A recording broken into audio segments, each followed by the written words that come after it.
be filling in for Reagan, sadly because she's sick. While we're filming this, he also is having a birthday with his twin sister, Sydney, which you will see later. How you doing, Brayden? I'm doing great. Good. We all love Wilson School. This month, we will be featuring tennis and softball coaches along with some basketball players. We are also showing how to make green eggs and ham. Yum. We love music just as much as Wilson School, so we will be interviewing our band director, Mr. Kershaw. Let's jump right into our announcements. February 16th through February 24th is Book Fair. Be sure to grab yourself a good book. Yeah. Remember Read Across America Week. It is from February 27th to March 3rd. Monday is Reading Ranger Day. Wear outdoorsy clothes. Bring your sleeping bag if your teacher doesn't mind, and camping gear, camouflage, etc. Camp out with a good book. Tuesday, Woodland Friends Day. Bring your favorite stuffed animal. Wednesday is Deer Day. Drop everything and read. Dress like a deer. Thursday is Book Character Costume Contest / Parade. Dress up as a book character. And Friday is Hat Day. Wear your favorite hat and a happy camper shirt if you wore one. That sounds so fun. I can't wait to be there. Yeah, me too. Tennis and softball are pretty fun sports. Let's go interview the people that make it happen. Hi, my name is Maddox, and I'm here with Coach Franks. She's our head softball coach this year. First question: How do you go about getting all your players ready? Well, most of our players play 3 sports, so they come in to softball season in good shape. But we do a lot of running, weightlifting, jumping rope, agility workouts. And then, of course, we go through our routine softball practice with ground balls and fly balls. Next question: How do you get your players to come together as a team? Well, first of all, I think we choose good people to be on our team so they work well together and they know what's important as far as teamwork. We do some fun activities where we just goof off and like team building exercises and getting to know each other. And then in practice, we also do competition activities where they're in different groups on different days, and they have to figure out with that group how to win. So they've got to get along and play as a team. Okay, next question: What do you expect your season to be this year? We've got several players returning from last year's team, and we had a record-setting season last year. So I expect us to do well this year.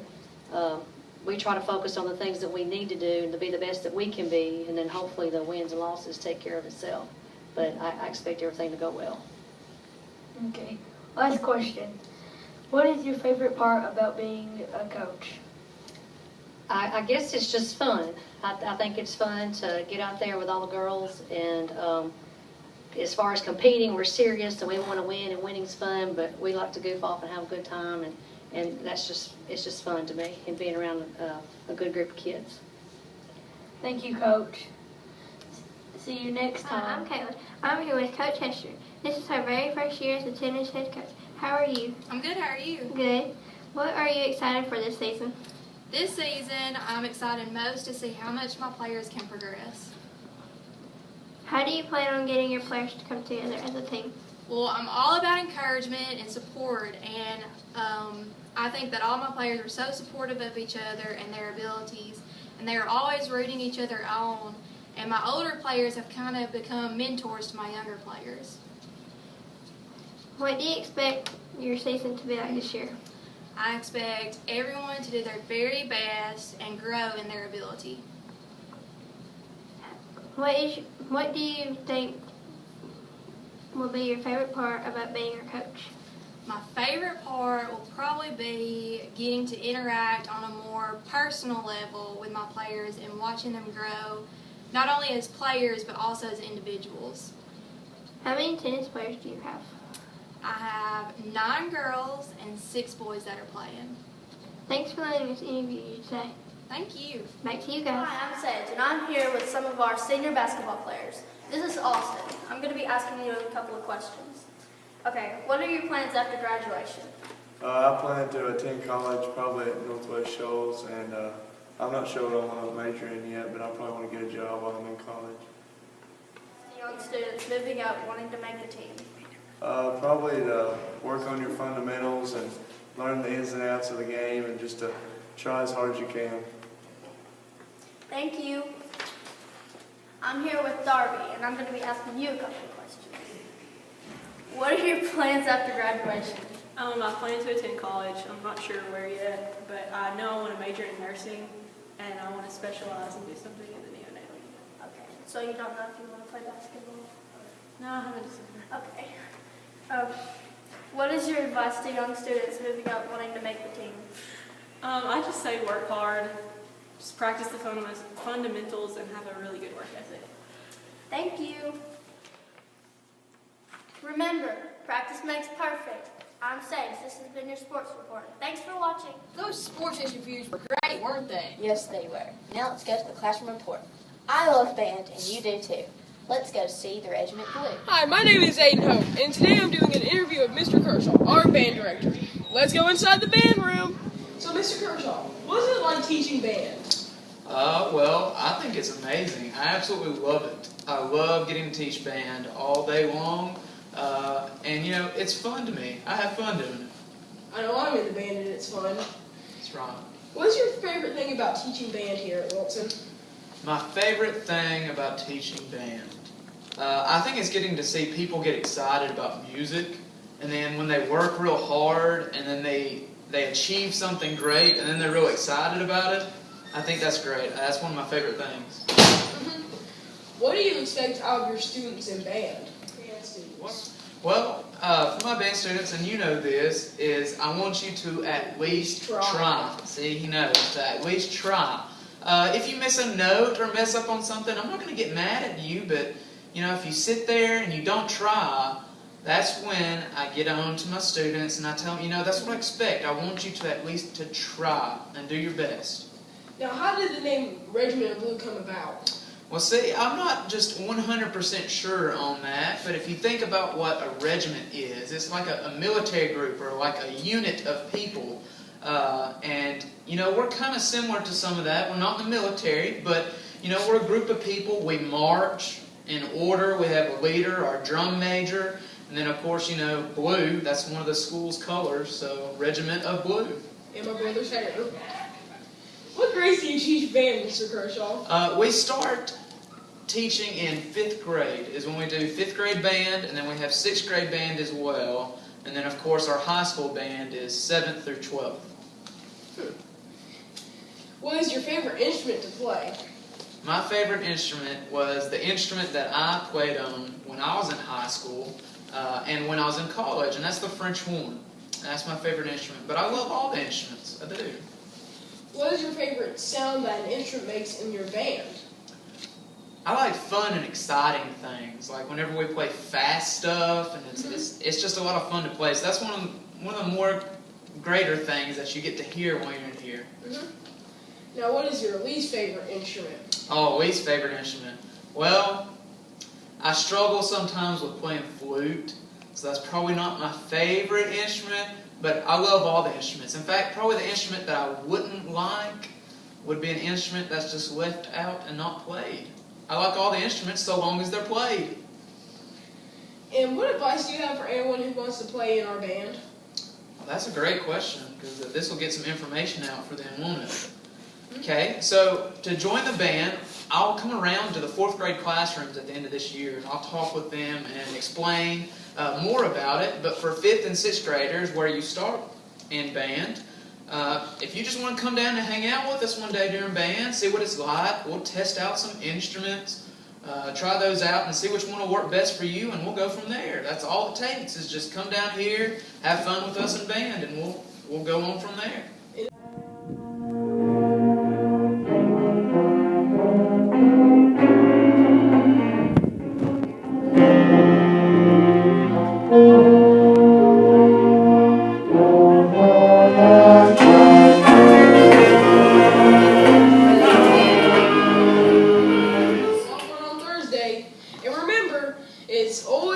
It's never too late to join the Regiment of Blue. Back to you guys. Our Regiment Blue is talented, aren't they? Yes, they are indeed. Let's get into the weather with our own Kaylee. Hi, I'm Kaylee Masonian. Welcome back to the weather forecast, guys and girls. Well, anyways, I recommend wearing a coat with jeans due to the fact of light showers. The groundhog did see his shadow. That means 6 more weeks of winter. But I wouldn't count on it. But the days in February are unexpectedly warm or bright. I'd recommend shorts and a t-shirt. And if you want to be really prepared, take a couple minutes to put things like coats in your backpack in case it does rain on that sunny, warm day. I wouldn't expect any snow whatsoever. Another thing I'd like to mention is stay safe. That's all for the weather now. Back to you guys, Reagan and Michaela. Did you see Kaylee's furry friend? Yeah, I did. He was cute. Yes, he was. Now let's go feed our brains from the vast arrays of Dr. Seuss. With Sydney. Happy birthday! Hi everybody, my name is Sydney Moore, and today I'm talking about Green Eggs and Ham the book. The author of this book you may know is Dr. Seuss, or in other words, Theodore Seuss Geisel. So let's start talking about the amazing book we all know and love. Did you know that Green Eggs and Ham was published by Random House in 1960? Another thing is that Green Eggs and Ham only has 50 words, so if you are one of those people that doesn't really like to read, this would be a great book for you. As usual. Let's read some of this book. That Sam I am, that Sam I am. I do not like that Sam I am. Do you like green eggs and ham? I do not like them, Sam I am. I do not like green eggs and ham. Would you like them here or there? I would not like them here or there. I would not like them anywhere. I do not like green eggs and ham. I do not like them, Sam I am. If you want to read more of this book, go to the library and get it now. Be ready to make what you just heard. Let's get some tasty business with Callie and Maya. I'm Maya, Hey, and I'm Kylie. and we're going to show you how to make a Dr. Seuss breakfast for your whole family. First, you'll need adult help. And also, we're going to go buy some go buy some ham from your local grocery store. Here is our ham, and I will now. And Kylie's cooking the ham, and I'm going to start making the eggs.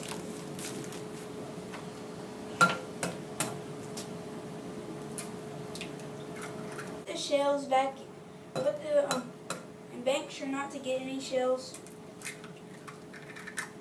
in your eggs.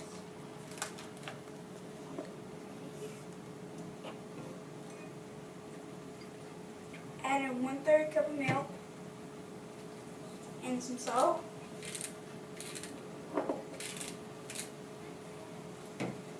And 1 to 2 drops of food coloring. Doesn't matter how much you put, but don't put a lot. Now I'm going to whisk the eggs.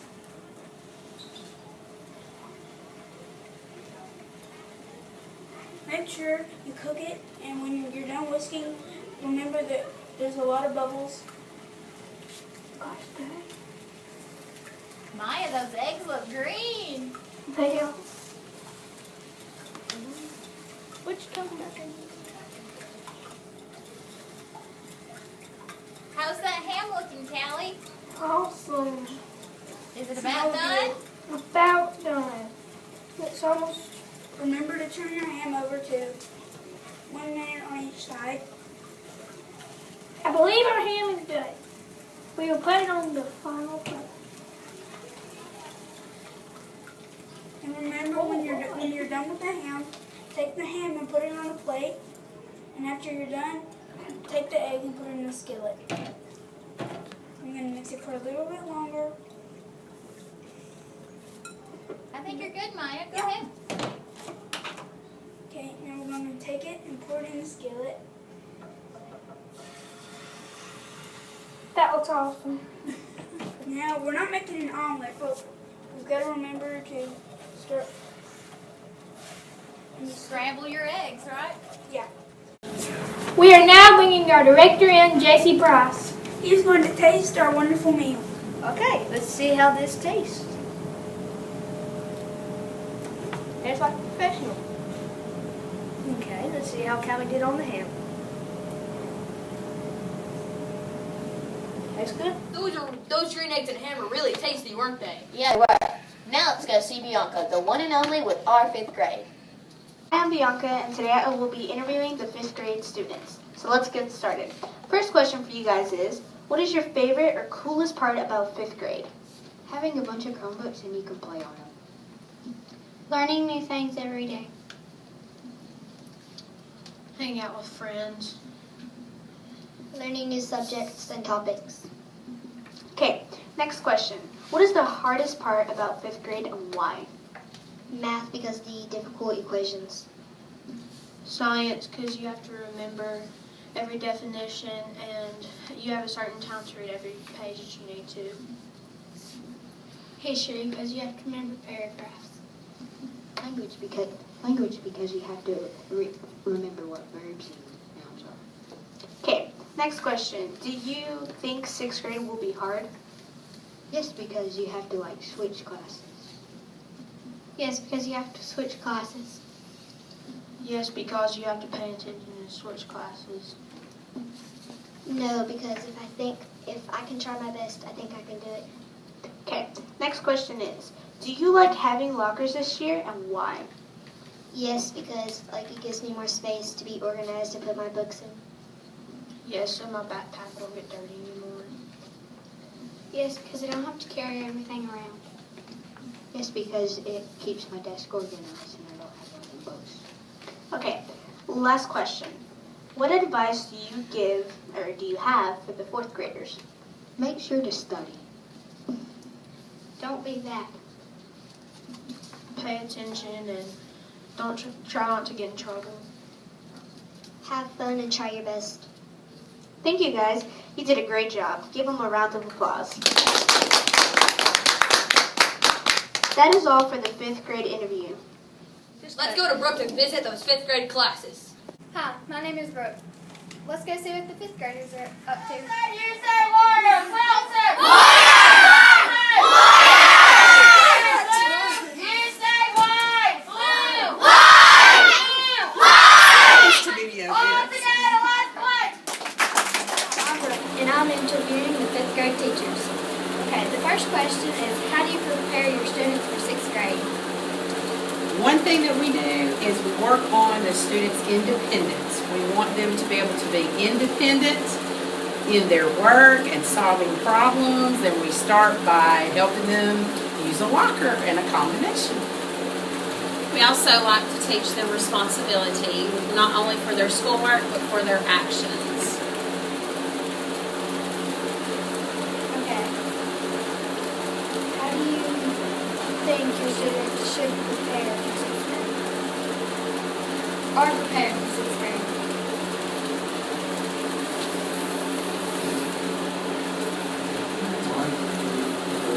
Yes. We're prepared. But we do need 3 more months. What is your advice for upcoming 4th graders? We ask that you please know your multiplication facts. Your 4th grade teachers are not lying to you. You do need to know them all the way through your 12. And if you don't mind, we really need you to listen. Attendance, you've got to come to school every day. And we really need you to pay attention. We need you to listen and follow directions. What? Do I have to write the sentences?